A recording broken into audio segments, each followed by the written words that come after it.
Assalamualaikum warahmatullahi wabarakatuh. Kami dari kelompok 2 akan mempresentasikan hasil resume kami dengan judul ECG and Deep Learning to Detect Disease at Home.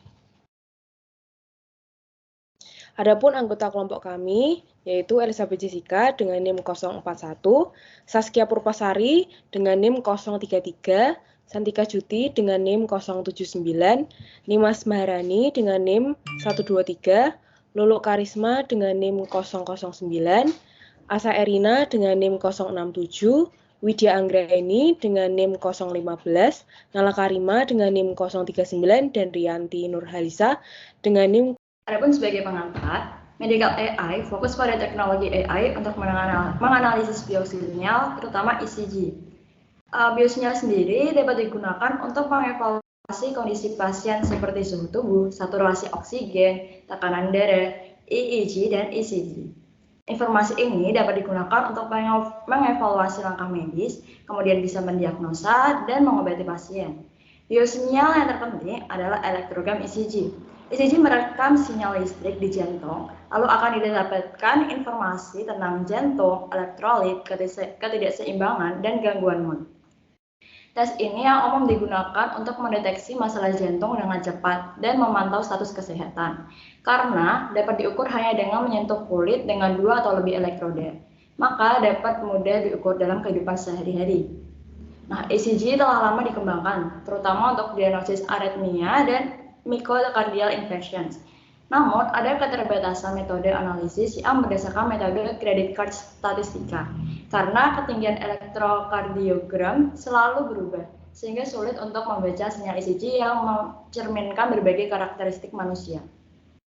Selanjutnya, studi terbaru terkait kecerdasan buatan atau AI menggunakan elektrokardiografi dapat digunakan untuk mendiagnosis beberapa penyakit yang berhubungan dengan kelainan pada sistem kardiovaskuler.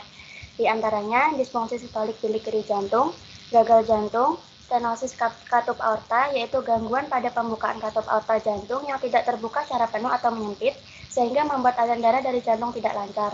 Kemudian regurgitasi katup mitral, di mana proses kebocoran katup yang menyebabkan darah kembali ke serambi atau atrium jantung. Hipertensi pulmonal, hipertensi ventrikel kiri, infraksi miokardial dengan atau tanpa elevasi ST, aritmia, hiperkalemia, dan anemia. Selain itu, ECG atau elektrokardiografi juga dapat digunakan untuk memprediksi beberapa penyakit kardiovaskuler, di antaranya fibrilasi serambi paroksismal jantung, perburukan pasien dan henti jantung, stenosis katup aorta, gagal jantung, dan regurgitasi katup mitral. Teknologi AI ini dapat menyelamatkan nyawa manusia dengan pelayanan profesional pembacaan EKG dan membantu monitoring pasien COVID-19, terutama untuk memantau paru-paru dan jantung. Terdapat peluncuran premium ECG yang berkolaborasi dengan LiveCore. ECG dengan LiveCore dalam waktu 10 menit akan menghasilkan laporan tentang teknologi dan layanan AI. Teknologi AI ini lebih cepat daripada penggunaan ECG secara konvensional. Berbagai perangkat ECG telah digunakan pada kehidupan sehari-hari, seperti smartwatch dan LiveCore Cardiac Mobile. Keterbatasan perangkat gaya hidup ECG memiliki kelemahan, yaitu memiliki informasi yang kurang.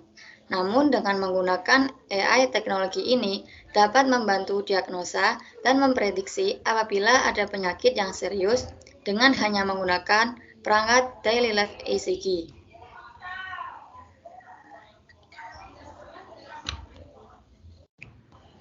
Selanjutnya yaitu pada pengenalan Phantom Medical Heart. Bodyfriend dan Medical AI membuat platform perawatan kesehatan di rumah yang disebut Phantom Medical Heart.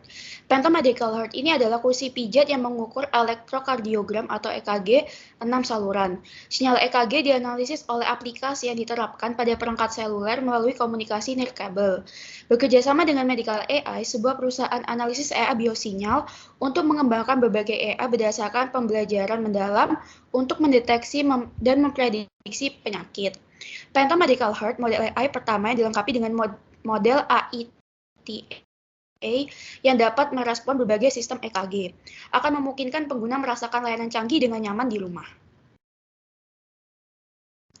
Phantom Medical Heart ini digunakan sebuah metode algoritma kecerdasan buatan untuk mendeteksi myocardial infarction dengan menggunakan 6-lead ECG. Hal ini dapat dibuktikan dengan adanya kolaborasi antara medical AI dengan BodyFriend dengan membuat kursi pijat sebagai alat kesehatan di rumah yang dimana dapat mendeteksi detak pada jantung.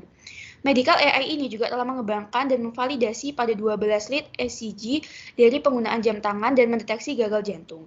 Dengan menggunakan alat-alat elektronik AI yang dibuat atau hasil kolaborasi antara medical AI dengan medis, maka akan menjadikan kehidupan lebih baik 10 tahun ke depan hanya dengan menggunakan alat elektronik di rumah.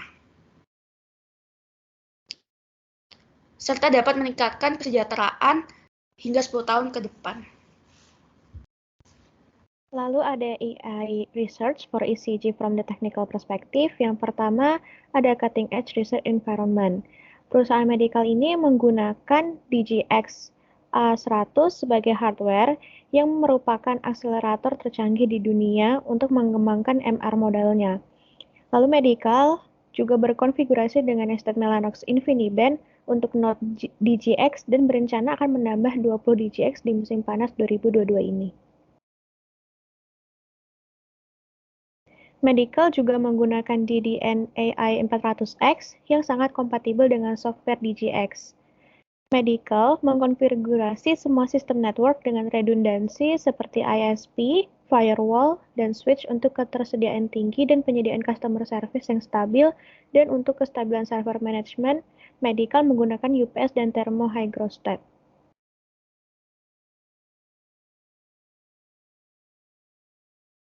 Selanjutnya adalah penggunaan AI untuk penelitian. Yang pertama, klasifikasi, segmentasi, dan interpretasi ECG. EKG atau ECG digunakan karena tidak memakan banyak biaya, non-invasif, serta ada di mana-mana. Interpretasi ECG komputer standar dapat menyebabkan ketidakakuratan substansial dalam mendiagnosis irama jantung, hipertrofi ventrikel kiri, dan penyakit kardiovaskular seperti aritmia, infark miokard, dan gagal jantung. Pada saat ini ada kemungkinan menarik bahwa AI dapat meningkatkan akurasi diagnosis ECG manusia atau komputer dari irama jantung dan hipertrofi serta membantu memprediksi fungsi sistolik dan mortalitas. Lalu sampai saat ini banyak sekali contoh aplikasi kesehatan berbasis AI seperti portable electrocardiograph, smartwatch, message chair seperti gambar di bawah ini. Lalu ada augmentasi data untuk ECG sendiri. Yang pertama, augmentasi data ini untuk menghindari overfitting ke dataset pelatihan dan mengembangkan banyak metode untuk gambar dan suara.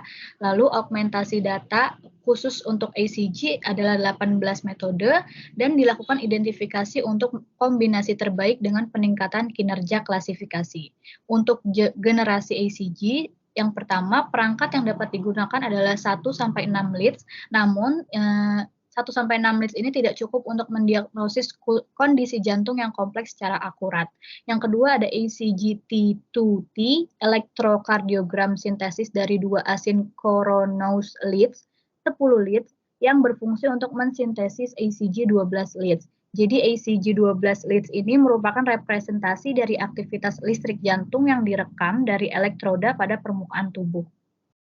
ECG 12 lead telah lama digunakan dalam penilaian perubahan struktural jantung termasuk pembesaran atrium dan hipertrofi ventricle. Lalu yang ketiga, leads yang tergenerasi dengan kualitas yang terbaik. Yang selanjutnya peningkatan kinerja tugas klasifikasi yaitu efektivitas untuk infark miokard yang membutuhkan diagnosis. Kemudian mentransfer bioinduktif. Yang pertama yaitu transformer, yaitu model yang dapat mengadaptasi mekanisme self-attention. Kesempatan untuk mempelajari representasi menjadi lebih kaya, kemudian menyediakan data yang lebih besar untuk generalisasi. Yang kedua, akuisisi yang lebih sulit pada EKG dibandingkan penggambarannya. Jumlah dari EKG lebih sedikit daripada penggambaran pada kenyataannya. Open dataset mencapai 300 M image versus 100K EKG. Yang ketiga, block by block matching, yaitu mentransfer hubungan kuat bias induktif. Lalu melakukan distilasi pengetahuan. Yang keempat, pencapaian dalam performa yang lebih baik di dataset yang kecil. Contohnya adalah ECG dan EHR. Lalu untuk segmentasi dan interpretasi ECG, hal ini menunjukkan bentuk dari EKG itu sendiri disertai dengan fitur-fitur di dalamnya. Yang pertama, fiturnya konvensional, terdiri dari gelombang P, kompleks Q, R, S, dan juga gelombang T. Lalu yang kedua, segmentasi PQRST. Lalu yang ketiga, Grid Cam atau alat visualisasi representatif. Lalu yang keempat, Shape Explainer atau alat visualisasi yang digunakan. Selanjutnya, Open Source Based AI Ecosystem. Beberapa macam tes dilakukan untuk menciptakan sistem inteligensi buatan atau AI yang efektif seperti pengumpulan data, manajemen sumber, visualisasi data, dan monitoring.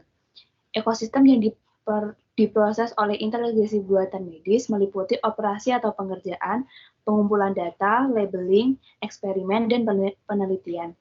Tujuannya adalah mengotomatisasi semua data dan mengurangi campur tangan manusia. Secara otomatis hanya melibatkan manusia pada labeling dan penelitian. Tahap pemrosesan data menggunakan Kubernetes.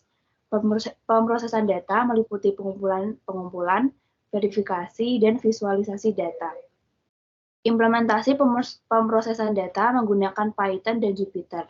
Dan untuk kode pelaksana menggunakan GitLab dan Jenkins yang disatukan melalui Gitsync.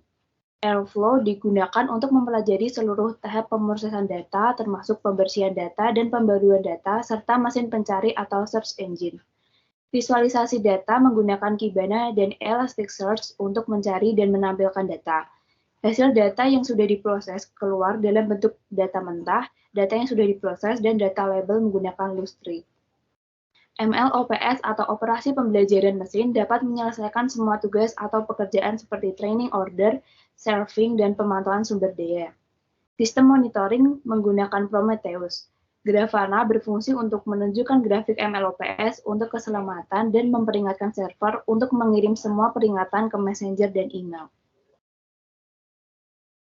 Sekian presentasi dari kami, kurang lebihnya mohon maaf. Wassalamualaikum warahmatullahi wabarakatuh.